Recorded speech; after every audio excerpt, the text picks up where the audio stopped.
नमस्कार दोस्तों, स्वागत है आपका अपने चैनल पर। मैं आपको आज स्विट्ज़रलैंड के में राज्य और स्थानीय सरकारों के संगठन के बारे में बताऊंगा, तो उन्हें ध्यान से देखिएगा। तो चलिए शुरुआत करते हैं। स्विस कैंटन के शासन तंत्र पर नोट लिखें या स्विट्ज़रलैंड में राज्य व स्थानीय सरकार के संगठन का विवेचन कीजिए। स्विट्ज़रलैंड अमेरिका की तरह एक संघात्मक राज्य है, यानी वहाँ पर सेंटर का अलग से शासन है और राज्यों का अलग से शासन है, जिसमें 20 कैंटन और 6 अर्ध कैंटन सम्मिलित हैं।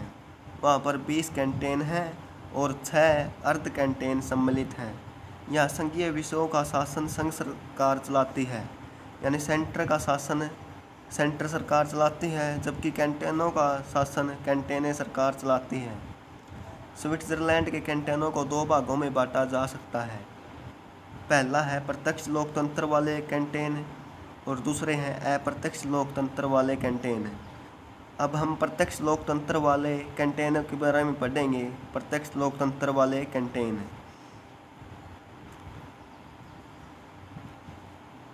स्विट्ज़रलैंड में प्रत्यक्ष लोकतंत्र वाले 5 कैंटन हैं। जो प्रत्यक्ष लोकतंत्र वाले कैंटन कितने हैं? 5, जिनमें 1 पूर्ण कैंटन है और 4 अर्ध कैंटन, यानी टोटल 20 कैंटन हैं, जिनमें से 19 अप्रत्यक्ष वाले कैंटन रह गए और 2 अर्ध कैंटन अप्रत्यक्ष वाले। 4 अर्ध कैंटन प्रत्यक्ष वाले हैं और 1 पूर्ण कैंटन प्रत्यक्ष वाला, और 19 अप्रत्यक्ष वाले और 2 अप्रत्यक्ष वाले। इन कैंटनों का शासन निम्नलिखित संस्थाओं द्वारा इस प्रकार चला जाता है। जो प्रत्यक्ष लोकतंत्र वाले कैंटन हैं, उनमें लैड्सजमेडे एक सभा है जिसमें कैंटन के सभी वयस्क भाग लेते हैं। वर्ष में एक बार क्षेत्र के सभी वयस्क व्यक्ति किसी एक स्थान पर इकट्ठे होते हैं और क्षेत्र के प्रशासन के लिए अधिकारियों व कर्मचारियों को नियुक्त करते हैं। यानी ये वर्ष में एक बार क्षेत्र के सभी वयस्क किसी एक स्थान पर इकट्ठे होकर अधिकारियों व कर्मचारियों को नियुक्त करते हैं। इस सभा की बैठक का सभापति लैंडामैन कहलाता है। यह सभा निम्नलिखित कार्य करती है, यानी लैड्सजमेडे के कार्य हैं। यह कार्यकारिणी परिषद के सदस्यों का चुनाव करती है। जो कार्यकारिणी परिषद है उसके सदस्यों का चुनाव करती है लैड्सजमेडे। यह कैंटन के न्यायाधीशों व अन्य अधिकारियों की नियुक्ति करती है, यानी वहाँ के जो न्यायाधीश हैं और अन्य अधिकारी उनकी नियुक्ति करती है। यह कैंटन के लिए कानूनों का निर्माण करती है, जो कानून है उनका निर्माण करती है, और कैंटन का बजट तैयार करती है या बजट पारित करती है। यह कैंटन के संविधान में संशोधन कर सकती है, और यह सभी संघीय सभा के ऊपरी सदन के सदस्यों का चुनाव करती है। यानी संघीय सभा के ऊपरी सदन का चुनाव कौन करती है? लैड्सजमेडे। दूसरा है रेजिरंगग्रास्ट या प्रशासनिक परिषद। यह कैंटन की कार्यकारिणी परिषद है। इसमें 7 सदस्य होते हैं। ये लैड्सजमेडे के द्वारा चुने जाते हैं। जो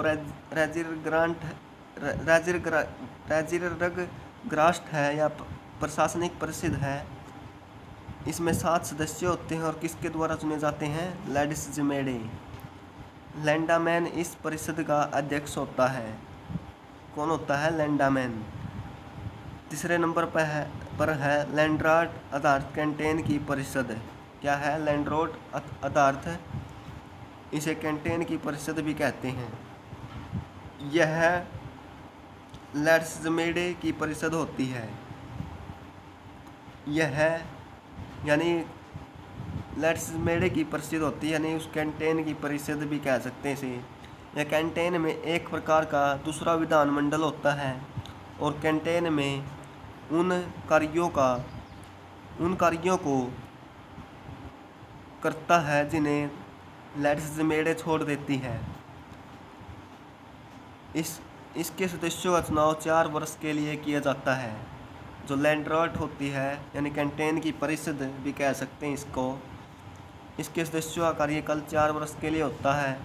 यह लेजिस्लेचर के सम्मुख रखे जाने वाले प्रस्ताव का मसौदा भी तैयार करती है। इसका मुख्य कार्य अध्यादेश जारी करना व कैंटेन में व्यय संबंधी अनुमति देना और कई अधिकारियों की नियुक्ति करना है। यानी जो कैंटेन में कितना व्यय हुआ है या खर्च हुआ है उसकी संबंधी, यानी कितना जो लेजिस्लेचर को खर्च करना है उसकी अनुमति देती है और अधिकारियों की नियुक्ति करती है। अब हम अप्रत्यक्ष लोकतंत्र वाले कैंटेन के बारे में पढ़ेंगे, यानी वहाँ पर किस प्रकार शासन चलाया जाता है। अप्रत्यक्ष लोकतंत्र वाले कैंटेनों का शासन निम्नलिखित संस्थाओं द्वारा चलाया जाता है। पहले है महापरिषद। यह एक स्तरीय विधानमंडल होता है, यानी यह एक स्तरीय है। इसके सदस्यों का चुनाव प्रत्यक्ष रूप से कैंटेन के मतदाताओं द्वारा किया जाता है। अलग अलग कैंटेनों में इसकी सदस्य संख्या अलग अलग होती है। इसका कार्यकाल भी अलग अलग कैंटेनों में अलग अलग होता है, जो यह प्राय 3 से 4 साल का होता है। जो महापरिषद है इसमें अलग अलग सदस्य संख्या आती है और इनका कार्यकाल भी, जो कैंटेन है अलग अलग कैंटेनों का कार्यकाल अलग अलग होता है। लगभग ये प्राय 3 से 4 साल तक का होता है। जो महापरिषद कैंटेन है इसके निम्नलिखित कार्य हैं। यह कैंटेन के कानूनों का निर्माण करती है। यह कैंटेन का बजट पारित करती है और करों का निर्धारण करती है। यह कैंटेन की कार्यकारिणी और न्यायाधीशों का चुनाव करती है। यह कैंटेन में कानून व्यवस्था के लिए उत्तरदायी होती है। यह युद्ध, शांति और आपातकाल की घोषणा करती है। यह कैंटेन में सेना के हस्तक्षेप की स्वीकृति प्रदान करती है। महापरिषद होगी इसलिए शांति और आपातकाल की भी घोषणा यही करेगी और सेना के हस्तक्षेप की स्वीकृति भी यही करेगी। जो मेन कार्य है यही करती है, जैसे न्यायाधीशों का चुनाव, बजट पारित करना, कानूनों का निर्माण करना इत्यादि। यह कैंटेन के अन्य कैंटेनों से समझौते की स्वीकृति देती है। इसे कैंटेन में अक्षमादान का भी अधिकार होता है, यानी यह माफ़ी भी दे सकती है। अगली है कैंटेन कार्यकारिणी। महापरिषद के बाद है कैंटेन कार्यकारिणी। अप्रत्यक्ष चुनाव, अप्रत्यक्ष शासन चलता है जो जहाँ पर उन कैंटेनों के बारे में पढ़ रहे हैं हम, जिसमें से दूसरी है कैंटेन कार्यकारिणी। प्रत्येक कैंटेन में एक कार्यकारिणी होती है। स्विट्जरलैंड में कैंटेनों में भी केंद्र की तरह बहुल कार्यपालिका की व्यवस्था की गई है। इसके सदस्यों का चुनाव महापरिषद के सदस्यों द्वारा चुना जाता है, यानी जो महापरिषद थी उसी के द्वारा इसके सदस्यों का चुनाव किया जाता है। इसके अध्यक्ष को लैंडामैन कहा जाता है।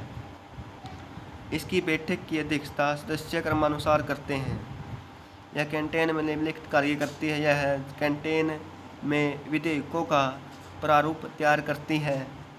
इसके सदस्य विधेयकों के वाद विवाद में भाग ले सकते हैं, किंतु इन्हें वोट देने का अधिकार नहीं होता।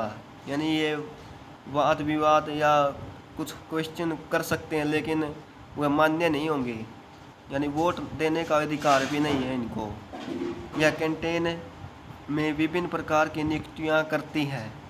यह कैंटेन के संविधान में संशोधन प्रस्ताव प्रस्तुत करती है। यह कैंटेन में कानून एवं व्यवस्था बनाए रखती है। तीसरी है कैंटेन न्यायपालिका, कैंटेन जुडिशरी। प्रत्येक कैंटेन में 3 स्तरीय न्यायपालिका का गठन किया गया है, जिसमें सबसे ऊपर उच्च न्यायालय होता है। इसके न्यायाधीशों का चुनाव महापरिषद करती है। इसमें 3 स्तर की न्यायपालिका है दोस्तों कैंटेन न्यायपालिका में, जिसमें से सबसे ऊपर उच्च न्यायालय है और इसके जो उच्च न्यायालय के न्यायाधीशों का चुनाव कौन करती है? महापरिषद। इसके निर्णयों के विरुद्ध संघीय न्यायालय में अपील की जा सकती है। उच्च न्यायालयों के नीचे जिला न्यायालय होते हैं। जनता इनके न्यायाधीशों का चुनाव करती है। इनके निर्णय के विरुद्ध उच्च न्यायालय में अपील की जा सकती है। अगली है जिला एवं कम्यून, डिस्ट्रिक्ट एंड कम्यून। प्रशासन की दृष्टि से कैंटोनों को जिलों में बांटा गया है। इस प्रकार जिला प्रशासन का माध्यम इकाई है। जो जिला प्रशासन है वह इसकी माध्यम इकाई है जो कैंटोन और कम्यून के मध्य संपर्क स्थापित करती है। जिला प्रशासन के सर्वोच्च अधिकारी को मुख्य जिलाधिकारी यानी चीफ डिस्ट्रिक्ट ऑफिसर CDO कहा जाता है, जिसका चुनाव जनता द्वारा किया जाता है। यह कैंटोन में जिले का प्रतिनिधित्व करता है। प्रत्येक जिलों को कम्यूनों में बांटा गया है। इस प्रकार कम्यून प्रशासन की सबसे छोटी इकाई है। छोटे कम्यूनों में प्रशासन जनता द्वारा चलाया जाता है, जबकि बड़े कम्यूनों में प्रशासन जनप्रतिनिधियों द्वारा चलाया जाता है। जनप्रतिनिधि होते हैं जो जनता द्वारा चुने गए हों। जिला प्रशासन एवं कम्यून प्रशासन निम्नलिखित कार्य करते हैं। प्राथमिक शिक्षा का प्रबंध करना। दूसरा है क्षेत्र में कानून एवं व्यवस्था को कायम रखना। स्वास्थ्य सेवाओं का प्रबंध करना। प्राकृतिक आपदाओं से निपटना। सड़कों का प्रबंध करना। पानी व बिजली का प्रबंध करना। जनमत संग्रह कराने की व्यवस्था करना। ये हमने स्विट्ज़रलैंड के बारे में पढ़ा है दोस्तों, स्विट्ज़रलैंड के स्थानीय शासन के बारे में। अब मैं आपसे कुछ क्वेश्चन पूछूंगा, आप उनके आंसर कमेंट बॉक्स में ज़रूर दीजिएगा। पहला क्वेश्चन है, स्विट्ज़रलैंड को कितने भागों में बांटा गया है? प्रशासन की दृष्टि से यानी शासन चलाने की दृष्टि से स्विट्ज़रलैंड को कितने भागों में बांटा गया है? पहला क्वेश्चन है ये। दूसरा क्वेश्चन है, स्विट्ज़रलैंड में कितने कैंटोन और अर्ध कैंटोन है? यानी कैंटोन और अर्ध कैंटोन टोटल कितने हैं स्विट्ज़रलैंड में? इनका आंसर ज़रूर दीजिएगा दोस्तों। धन्यवाद दोस्तों। वीडियो पसंद आए तो लाइक करें, शेयर करें और चैनल को सब्सक्राइब करें। धन्यवाद दोस्तों।